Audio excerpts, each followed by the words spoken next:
Inside our vault, so we have 18,000 works.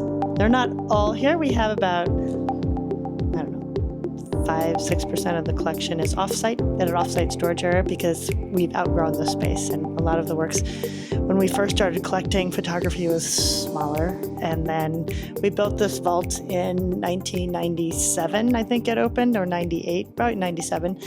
And it felt enormous. And then like everybody started making pictures like this big and big pictures, and we just like outgrew the space like instantly. Anyway, so we have two vaults here. One is considered the cool vault, which is where we store black and white and inkjet photographs, because inkjet is really stable because it's ink on really good paper. Color photography, walk with me. Color photography with like the style, it's called a chromogenic development. It's what you would get like if you were at Walgreens or something like that. It's a chemical process that shifts and fades very easily. And so we store it at 40 degrees. And 40 degrees to slow it down from shifting in the colors. So it is shifting even in the cold here. This is why in the old days we used to store like film in refrigerators to keep it from shifting. So this is where we keep color photography, and like the old style, but chromogenic development. While inkjet, we love inkjet because it's so much more stable on good paper, and it's more like a painting, and it can last, and it can be stored at 60 degrees, which is what this room is, which is 60 degrees and 40% humidity. We store things lots in boxes. So these are not framed. Lots of pictures can fit unmatted. And so you can store many, many pictures in boxes where we might have them matted or loose. And then you can see these giant pictures. So like these two here, we have like 20 of these works. And so we have 2 of them here for reference, but the rest are offsite because they're so big. Then we have some screens. This is a new acquisition of ours. This is Lance Thurman, who's photographed the grocery store where Emmett Till, allegedly whistled to the woman at the grocery store, which became obviously catastrophic for his life. And so that's a piece that's new to the new. We have lots of boxes here. There's a very well-known photographer in the history of photography, Dorothea Lange. She's most known for photographing what was called Migrant Mother, which was like the poster of the Great Depression. It was on like Life magazine. And we have a very large archive of her works, and we have her work prints so that you can see how she decided to print this one darker or lighter, or crop it this way or this way. And so it's a really fabulous teaching archive to see and think how Dorothea Lange worked through making that picture. Just that picture. That's the one she's most famous for, which we have a lot of from that work as well. So that's the Dorothea Lange collection. We have lots of files here.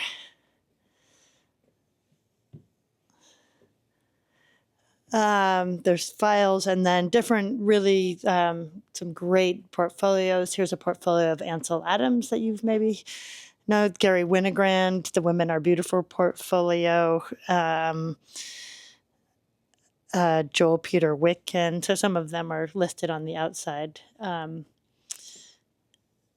it's kind of fun to see some of them are just, if we have enough of them, like Papo is Rachel Papo's work, so all of her pieces are in there, but it's also kind of in an alphabetical order, so it's like A, B, and then this starts with Pratt, this is a whole numbering system. This is the catalog system so that we know where everything is. It's like a library, so you know. So I'm going to move you guys over here because this is exciting over here. This is one of my most favorite pieces in the collection here. So those of you from Chicago will recognize this intersection, but something's wrong with it. It's reversed. It's reversed. Exactly. So this is what's called a camera obscura. So this is like pinhole camera. So this is an artist, Vera Lutter. She is a German artist, lives in New York, and we commissioned her in 2001, so quite a while ago, to come to Chicago and build cameras out of rooms in the city. And so she's in a office building across the river, looking at, obviously the Wrigley building and the Tribune building, and looking north. But the way light goes through, and this exact piece of paper is then put into the room and exposed. Wow. So this is a one-of-a-kind That's so cool. photograph. And the way light goes through an aperture is like this. It crosses and goes like that. So in the room, this is upside down. Because the way the light comes through, it's like whatever's up here is going to show up down there. And so, but she shows them right side up. So she doesn't show them upside down. But this, in the room, it would have been upside down. I really remember that from science class. Yeah. The light. Yeah, the way the light, Yeah. the way the light goes through. What's really interesting is this piece here is an artist named Anne Hamilton. And I'm going to have you play a little bit. What do you think you're seeing in this picture? It looks like somebody writing on a desk. Yeah, where's the camera? Her eyeball. Her eyeball. What is going on? Yeah, how do you do that? Do tell. So this is actually also a camera obscura. Huh. And Anne put a piece of film in her mouth. What? So her mouth, so this rigid is her lips. Yeah. So she opened her mouth just a little bit and takes a picture, exactly what you see, of someone writing at a desk. Oh my gosh. But she is, so she uses her mouth as a camera. It's the exact same process as this, except in this case, she's printing the negative.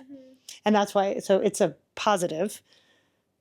How did she, so the light, She just like kept her mouth closed, so because if any light's going to expose the film, so she kept her mouth. So she put the film in her mouth in the dark. yeah. Exposes it by making the smallest hole possible with her mouth. Closes her mouth, goes back to the dark, takes the negative out of her mouth, and then develops it. I love humans sometimes. Like, who would think about that? That's so cool. Yeah, so that's really funny. Huh. Anyways. So, and then we did a show with Jan Tiki, who's an artist from the Czech Republic, who now teaches at the School of the Art Institute, in 2012, maybe 2011. And he did a collection show, and he was like, I want to show the whole collection. And so he did this thing off of our database, where he was sort of like, from the database, like, how many works are in the collection? What's the smallest piece in the collection? What's the largest piece in the collection? And what's the lightest piece in the collection? And what's the darkest piece in the collection? And so this is the smallest piece in the collection. It's from the 30s. It's Walker Evans. And it's this tiny, tiny little picture of a street grate in New York. And it was paired with the largest picture in the collection, which isn't on site, but it looks a lot like Vera Lutter's picture here. It's a giant camera obscura from a Chinese artist named Shigu Rei. And it's a photograph of Shanghai, like all of Shanghai, like I don't know if you know Shanghai, but there's like a modern side, Pudong, and then there's more the Bund, on this other side. So it has this whole city. And so in the exhibition, this tiny little detail of a city was hanging next to like this giant city. And so that was really beautiful. And then the darkest piece was with the lightest piece, which isn't up here, which is a Harry Callahan, it's actually the crack of his wife's bottom, but it looks like maybe a little tree or something. It's just mostly a white with this line. Anyways, and those two, the lightest and the darkest, were lit by a video that included every single picture in the collection that went from the darkest piece in the collection to the lightest. So then the room, in that room where the Japanese work is, was a video room, and it just would get brighter and brighter and brighter and brighter and brighter, and then it lit those two pieces, and then it would go dark again and go through the whole collection again. It was really a fabulous show. That's cool. So he curated the whole thing. He curated, yeah, we invited him to curate, similar to what Sarah Lewis is doing with the Emmett Till show. We just give them free reign to say, like, we have a collection, we have walls, what do you want to do? And people do very different things. Okay, we're almost done. I'm just going to show you a couple cool pictures that are... I also would love to know if it's easily available what your favorite photograph in the museum is. I don't have a favorite photograph in the museum. That would be impossible for me to have, but you do hear me talking about a few of them for sure. This is Tom Jones. He was an alum of Columbia College. He teaches at Madison now. I think I've seen his work before. Yeah, maybe. Yeah, that looks familiar to me. Oh, this is so neat. I didn't realize it's slides. Yeah. This is, sorry, I'll tighten here. This is the work of Dawood Bey, who's a very important photographer who taught here at Columbia College for 25 years. And we brought him to Chicago from New York in the 90s, before I started, and commissioned him to, photograph. And he's now a real big deal for the U.S. He won a MacArthur Fellowship, and we are building an education center in his honor, the Dawood Bey Education Center. Yeah, so we're very excited about that. Another very cool camera obscura, but with a mirror, photographing. In this case, he's photographing the camera obscura, but he's also used a mirror to flip it. So this is Abe Morell. I could go on to, and then you'll see we have works that also this is like with a loom and is woven, but the photography is above. So we have some sculptures. We have sculpture. We have some painting, but we mostly have photography. And what I'm looking for is, things get moved around. I'm looking for another picture of Dawood's that I thought was here. Yeah, here it is. So here's a picture of Barack Obama from that Dawood took. It's down there. You can walk over there if you want. It's a little tight. Are these all?